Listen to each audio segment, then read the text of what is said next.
Out of nowhere, a speeding car hits her. She lay motionless on the cold ground. The driver, overwhelmed with guilt, shouts for help. And in an instant, the car vanished into the distance, leaving behind questions and chaos. On what was meant to be the happiest day of her life, Janet's world shattered.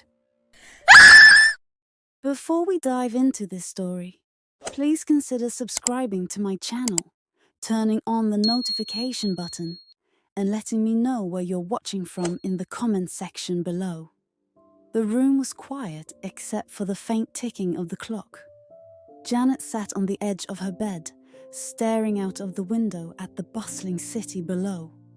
Months had passed since her world came crashing down, but the pain still lingered like an open wound. Her slender figure, now slightly frail from sleepless nights, was silhouetted by the morning light. Her brown skin glowed faintly, but the sadness in her almond-shaped eyes was unmistakable. Dressed in a simple grey sweater and blue jeans, Janet looked like a shadow of her former self. She picked up her phone, scrolling aimlessly through social media. Her fingers hesitated over a picture of Prince. The caption read, "Finding my path."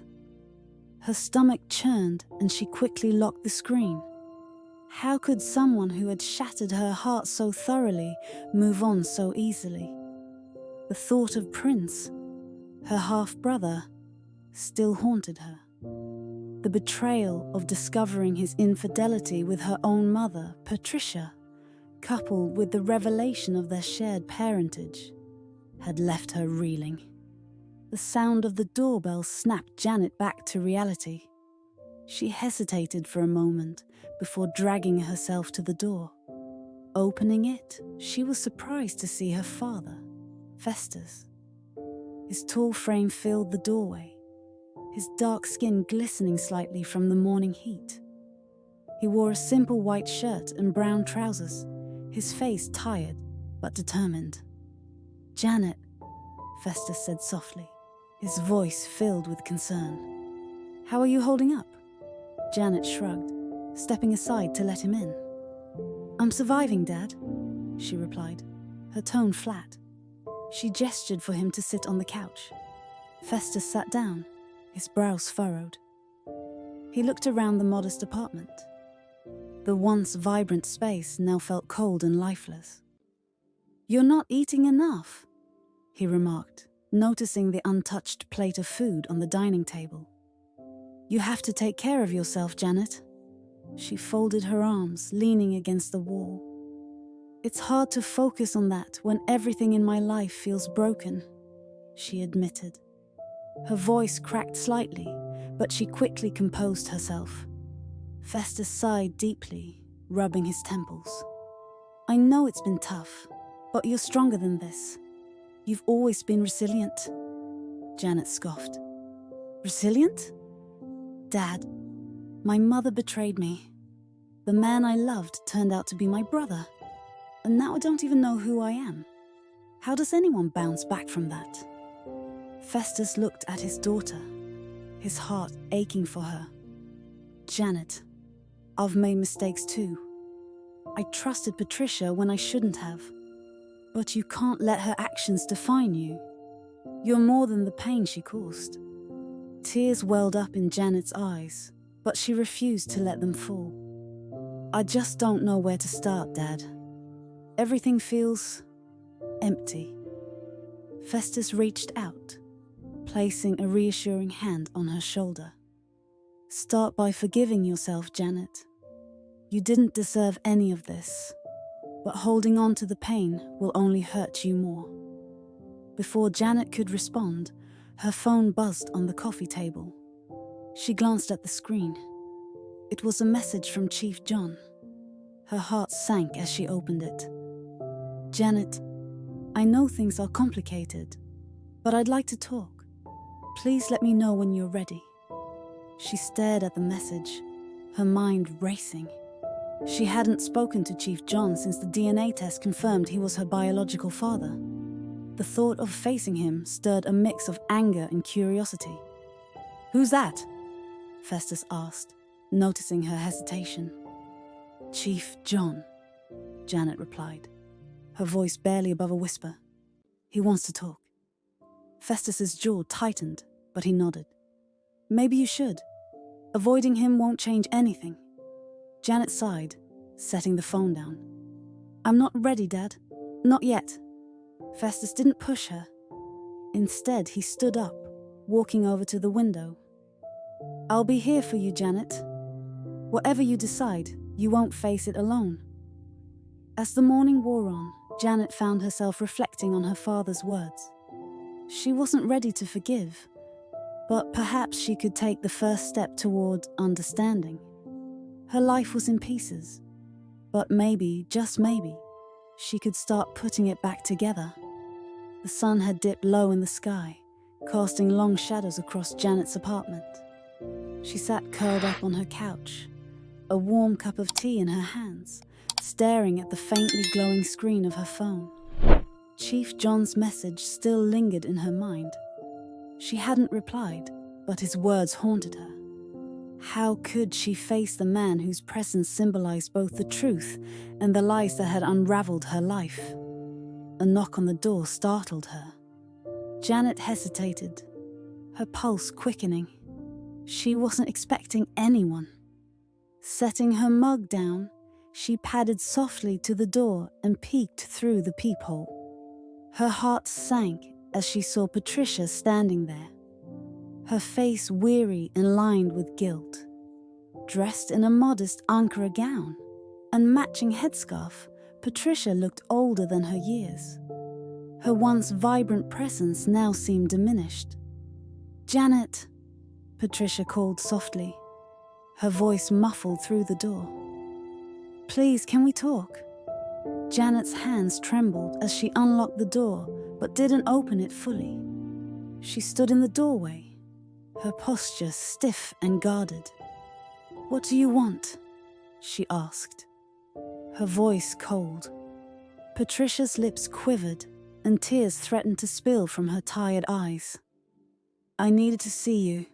I've been trying to give you space, but I can't stay away any longer. Janet, I'm so sorry." Janet narrowed her eyes. "Sorry? Sorry doesn't even begin to cover what you did. You betrayed me, Mom. You destroyed everything." "I know," Patricia whispered, lowering her gaze, "and I'll regret it for the rest of my life. But Janet, I'm still your mother. I just want a chance to explain." Janet stepped aside reluctantly, allowing Patricia to enter.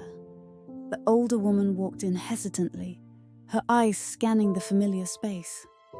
The air between them was thick with tension, as Janet closed the door and leaned against it, crossing her arms. Patricia sat on the edge of the couch, her hands clasped tightly in her lap. "I don't know where to start," she admitted, her voice trembling. Janet scoffed, a bitter smile playing on her lips. "Maybe start with why you thought it was okay to sleep with Prince, my fiancé, and my half-brother."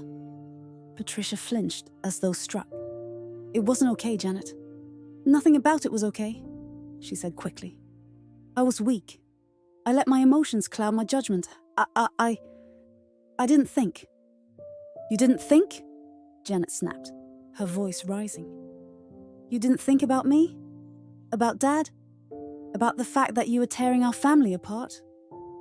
Patricia's tears fell freely now. "I wasn't trying to hurt you, Janet. I know that sounds hollow, but it's the truth.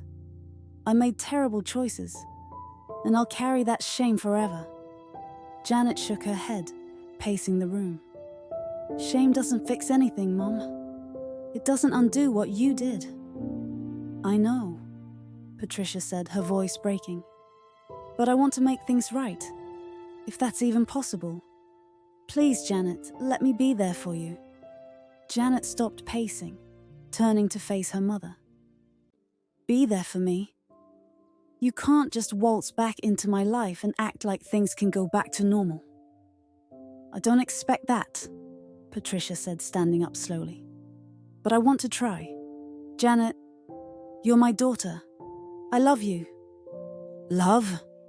Janet laughed bitterly. If this is what your love looks like, then I don't want it. Patricia's shoulders sagged, her guilt weighing her down. I'll leave if that's what you want, she said quietly. But I'll always be here when you're ready. Janet didn't respond, her emotions swirling in a storm of anger, sadness, and confusion.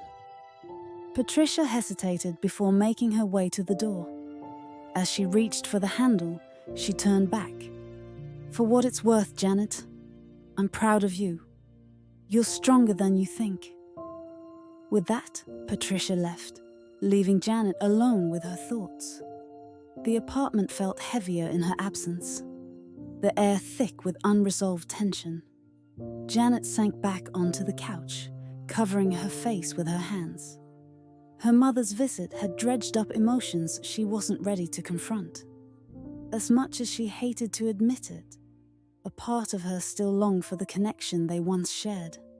But rebuilding that bond felt impossible. Her phone buzzed again, breaking the silence. It was another message from Chief John. Janet, I don't want to pressure you, but I need to see you. Please let me know when you're ready. Janet stared at the message, her mind racing. Between her mother's betrayal, her father's pain, and the truth about Chief John, she felt like she was drowning. She set the phone aside, pulling her knees to her chest as tears slid silently down her cheeks. Later that evening, as the city lights twinkled outside her window, Janet made a decision. She couldn't avoid her past forever. If she was ever going to move forward, she needed answers, no matter how painful they might be. Taking a deep breath, she picked up her phone and typed a reply to Chief John. We can meet tomorrow. As she hit send, Janet felt a mixture of dread and relief. Tomorrow would bring new revelations, and she wasn't sure if she was ready. But one thing was clear. She couldn't live in the shadows of her past any longer. The next morning arrived with a hesitant glow of sunlight, its warmth failing to ease the knot of anxiety in Janet's stomach. She had agreed to meet Chief John at a nearby cafe, a quiet place tucked away from the city's usual bustle.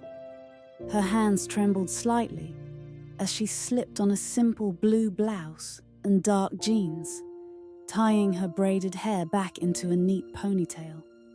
This meeting felt like another piece of the puzzle, one she wasn't sure she was ready to solve.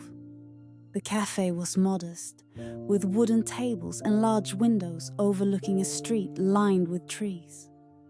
Janet arrived a few minutes early, her heart pounding in her chest. She chose a seat in the corner, away from prying eyes, and ordered a cup of black tea. The warm liquid barely touched her lips when she saw him step through the door. Chief John was dressed in a simple white shirt and tailored black trousers. His commanding presence filled the room as his eyes scanned the space, quickly landing on Janet. He gave a small, tentative smile and approached her table. Janet, he greeted softly, his voice steady but tinged with nervousness. Thank you for agreeing to meet. She nodded curtly, motioning for him to sit. Let's get this over with. Chief John settled into the chair opposite her, folding his hands on the table. For a moment, neither of them spoke. The weight of unspoken words hung in the air like a dense fog. I know this isn't easy for you, he began, his deep voice measured. It's not easy for me either, but I wanted to see you because I owe you the truth and an apology. Janet raised an eyebrow, her fingers tightening around her teacup. The truth? You mean the truth my mother kept from me for decades, or the one that ruined my life? Chief John sighed, his broad shoulders sagging slightly. Both. Janet, I didn't know. If I had, things would have been different. Her eyes narrowed.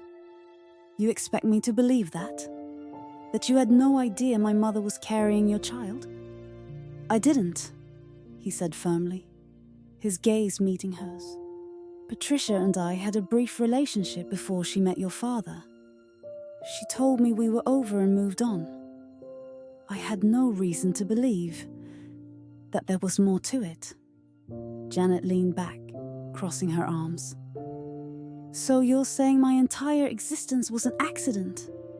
Chief John winced at her harsh tone, but didn't flinch. No, Janet, not an accident. A mistake, perhaps, in how it was handled, but never in your worth. You are my daughter, and I take responsibility for that. Janet let out a bitter laugh. It's a little late for responsibility, don't you think? My life is already a mess, thanks to you and my mother. Chief John leaned forward, his expression earnest. You have every right to be angry. I don't blame you, but I want to be part of your life now, Janet.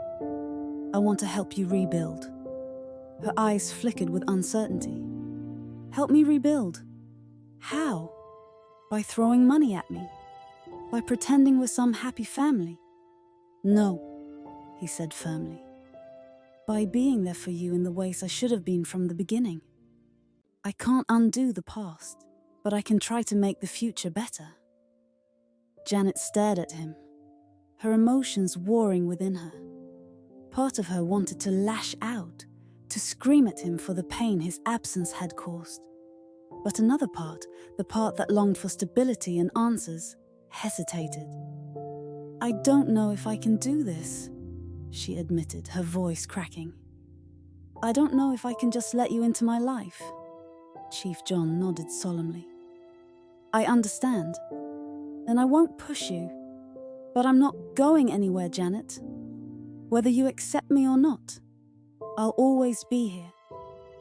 The vulnerability in his voice caught her off guard. She studied his face, searching for any hint of deceit, but all she saw was sincerity.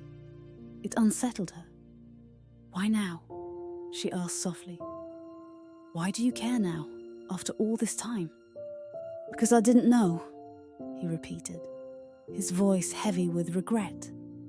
And because I see you now, a strong, intelligent, resilient woman, and I want to be part of your journey, if you'll let me. Janet lowered her gaze, her fingers tracing the rim of her cup. The anger that had burned so fiercely inside her was beginning to waver, replaced by a cautious curiosity. Could she trust him? Could she allow herself to open that door? Before she could respond, Chief John reached into his pocket and pulled out a small, weathered photograph. He slid it across the table. This is the only picture I have of us, from before. Janet hesitated before picking it up. The photo was faded, but clear enough to show a younger chief, John and her mother Patricia, standing side by side. Patricia was smiling, her eyes full of life. Chief John had his arm around her, his expression one of quiet pride. It was a snapshot of a time Janet had never known, a reminder of how far things had fallen. She set the photo down, her throat tightening. I'll think about it, she said quietly, her words barely audible. Chief John's face softened. That's all I ask. The cafe fell into silence again, the weight of their conversation lingering in the air. Janet finished her tea, her mind a whirlwind of emotions. As she stood to leave, Chief John rose as well, watching her with a mix of hope and apprehension. Goodbye, Janet, he said softly. Take care of yourself. She nodded, her heart heavy, and walked out into the bustling city street. The answers she sought were beginning to unfold, but they came with even more questions. Questions she wasn't sure she was ready to face. Janet returned home from her meeting with Chief John feeling emotionally drained. The weight of his words lingered in her mind, but the photograph he had shown her, was what haunted her most. Seeing her mother in a different light, smiling carefree and so evidently connected to Chief John, was a version of Patricia she could hardly reconcile with the woman she knew now. As Janet walked through the front door, the atmosphere of the house felt heavy. Patricia was seated in the living room, her posture slouched and her hands clutching a steaming mug of tea. Her face was pale, and her usually sharp eyes were clouded with guilt and weariness. When she saw Janet, she straightened slightly, but her expression remained apprehensive. "Janet," Patricia began, her voice hesitant. "Can we talk?" Janet paused, the impulse to walk straight past her almost too strong to resist. But she stopped, exhaling deeply. "Fine," she said curtly, dropping her bag on the nearby chair. "Talk." Patricia gestured to the couch across from her. "Please sit." Janet reluctantly complied, crossing her arms defensively. "I don't have all day." Patricia flinched at her tone but nodded. "I know you met with Chief John," she started softly. "And I know you must have a million questions about everything." Janet's lips tightened. "That's putting it lightly." Patricia looked down at her mug, her fingers trembling slightly. "I never wanted it to come to this. I thought I could protect you from the truth. I thought I was doing what was best for you and for this family." "Protect me," Janet scoffed. "You didn't protect me, Mom. You lied to me for my entire life. And now I'm the one left picking up the pieces." Patricia's eyes filled with tears. "I know, Janet. I know I failed you. But please, let me explain." Janet leaned back, her arms still crossed. "I'm listening." Patricia took a shaky breath. "When I met Chief John, I was young, ambitious, and foolish. We were in love, or at least I thought we were. But life had other plans.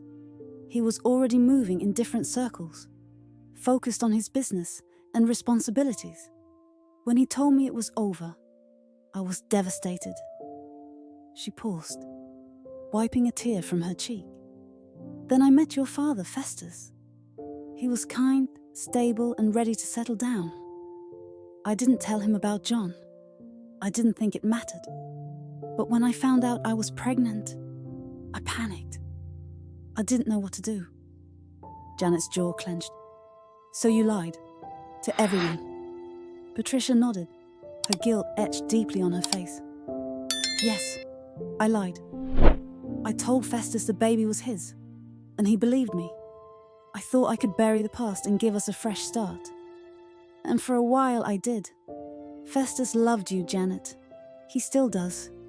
He was, and is, a good father to you." "Doesn't make what you did right," Janet snapped. "You built this family on lies. And now it's all crumbling because of you." Patricia's tears flowed freely now. I know I've destroyed everything. But Janet, please believe me when I say I never stopped loving you. Everything I did was because I thought I was protecting you." Janet's voice cracked as she spoke, her anger giving way to anguish. "Protecting me? Do you have any idea what it's like to find out that the man you were going to marry is your half-brother? That your entire life was built on a foundation of lies? I don't feel protected. Mom, I feel betrayed." Patricia reached out, but Janet recoiled. "Janet, I'm so sorry," she whispered. "I know I've hurt you in ways I can never fix. But I'm here now, and I'm ready to face the consequences of my actions. I'll do whatever it takes to make things right." Janet shook her head, her voice barely above a whisper. "I don't even know if that's possible." The room fell silent for a moment, the weight of their emotions filling the space. Patricia hesitated before speaking again. "There's something else you should know." Janet froze, her heart sinking. "What now?" Patricia swallowed hard. "Your brother. Your younger brother? Festus isn't his father. The air seemed to leave the room. Janet stared at her mother in disbelief. What? Patricia's voice was barely audible now. His father is... Khalifa. Janet's head spun as the name registered. Khalifa, their former gatekeeper. The man who had been a trusted part of their household for years. Are you serious? Janet whispered, her voice trembling. How much more do you expect me to handle, Mom? How many more lies are you hiding? Patricia broke down completely, her sobs racking her body. I didn't mean for it to happen, Janet. I was lonely, and Festus was always working. Khalifa was kind, and I made a terrible mistake. Janet stood abruptly, unable to sit still any longer. You're unbelievable, she said, her voice shaking with fury. You've destroyed this family, Mom. I don't even know who we are anymore. Patricia looked up at her, her face streaked with tears. I'm sorry, Janet. I know I don't deserve your forgiveness, but I'm begging you to try. Janet shook her head, backing toward the door. I need to think, she said, her voice hollow. I need to breathe. Without another word, she grabbed her bag and left the house, leaving Patricia sobbing alone in the living room. As Janet walked down the street, her mind raced with questions and emotions she couldn't begin to process. Her mother's confessions had torn her world apart, and she wasn't sure if she would ever find a way to piece it back together. The next morning, Janet woke in her small apartment, feeling as though the weight of the world was pressing down on her chest. Patricia's confessions played on a loop in her mind. Her biological father being Chief John, her brother being the son of Khalifa, and the decades of lies that had unraveled her family. Every revelation had felt like a stab in the heart, and now she was left to grapple with the aftermath. Janet sat at her small dining table, her hands wrapped around a mug of tea that had long gone cold. The sunlight streamed through her window, but it did nothing to lighten her mood. The buzzing of her phone on the table pulled her out of her thoughts. She glanced at the screen. It was Festus. She hesitated, debating whether to answer. After a few rings, she picked up. Hello? Janet? Festus's deep voice came through, strained and heavy. Are you free to meet today? We need to talk. Janet sighed. I don't know, Dad. I'm not sure I'm ready for another heavy conversation. I understand, he replied, his voice softening. But I need to see you. Please, Janet. After a long pause, she relented. Okay. Where? I'll come to your apartment. I'll be there in an hour, Festus said, relief evident in his voice. When Festus arrived, he looked like a shadow of the man Janet had always known. His once confident stride was slower, and his eyes, usually sharp and commanding, were filled with sorrow. He sat across from her at the dining table, the silence between them thick with tension. Janet, he began, his voice steady but tinged with pain. I've been doing a lot of thinking since everything came out, and I realized I owe you an apology. Janet blinked, surprised. Apology? For what? For not seeing the signs, Festus said, his hands clasped tightly together. For trusting Patricia so blindly and not questioning the cracks in our marriage. I thought I was doing the right thing by focusing on providing for the family. But I see now that I was blind to what was happening under my own roof. Janet looked at him, her anger momentarily softened by his vulnerability. Dad, you didn't know. None of us did. Festus shook his head. That's not an excuse. I should have been more present, more involved. And now, because of my failures, you're the one paying the price. Tears welled in Janet's eyes. It's not your fault, Dad. It's hers. She's the one who lied. She's the one who destroyed everything. Festus reached across the table, placing a hand over hers. You're right, but that doesn't mean I get to absolve myself. I want you to know that no matter what, I'm still your father. I've raised you since you were a baby, and nothing can change that. Janet's tears spilled over as she squeezed his hand. You'll always be my dad, she whispered. They sat in silence for a moment, their shared pain binding them together. Finally, Festus spoke again. Have you decided what you're going to do about Chief John? Janet frowned. What do you mean? He wants to be part of your life, Festus said carefully.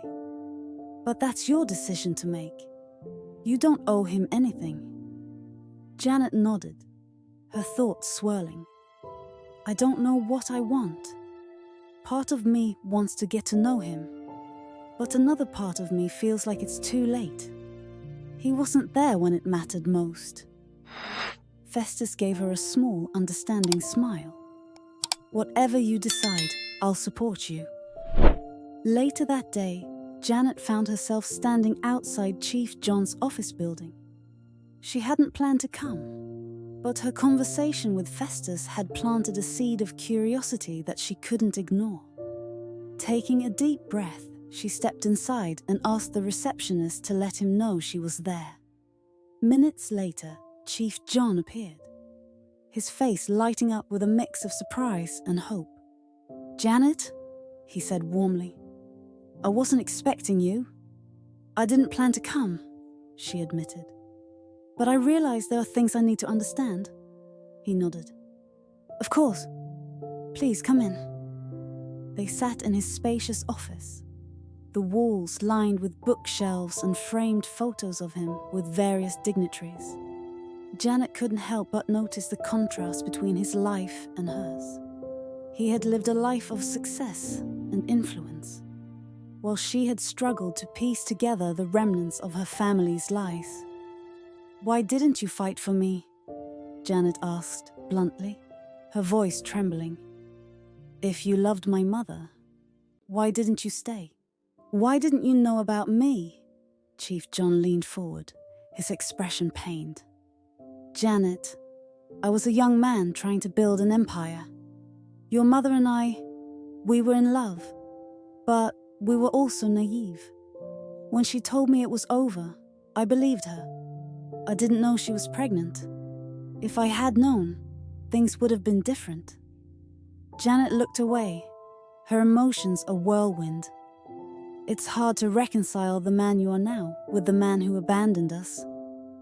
I understand, Chief John said. And I don't expect you to forgive me overnight. But I want to earn your trust, Janet. I want to make things right.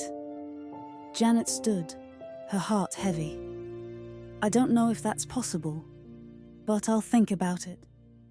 As she left the office, Janet felt a small flicker of hope amid her turmoil. She didn't know what the future held, but for the first time in weeks, she felt like she had a choice. Her story wasn't over yet. There was still more to write. Dive into the heart of African folklore with Paulseries. Discover stories that resonate with your soul and ignite your imagination. If you're captivated by tales of love, loss, and redemption, like Janet and Chief John's poignant reunion, join our journey and be part of a community that values storytelling and heritage. Don't forget to like, hit that subscribe button, now comment, and share your thoughts. Your voice matters, and your story could inspire others.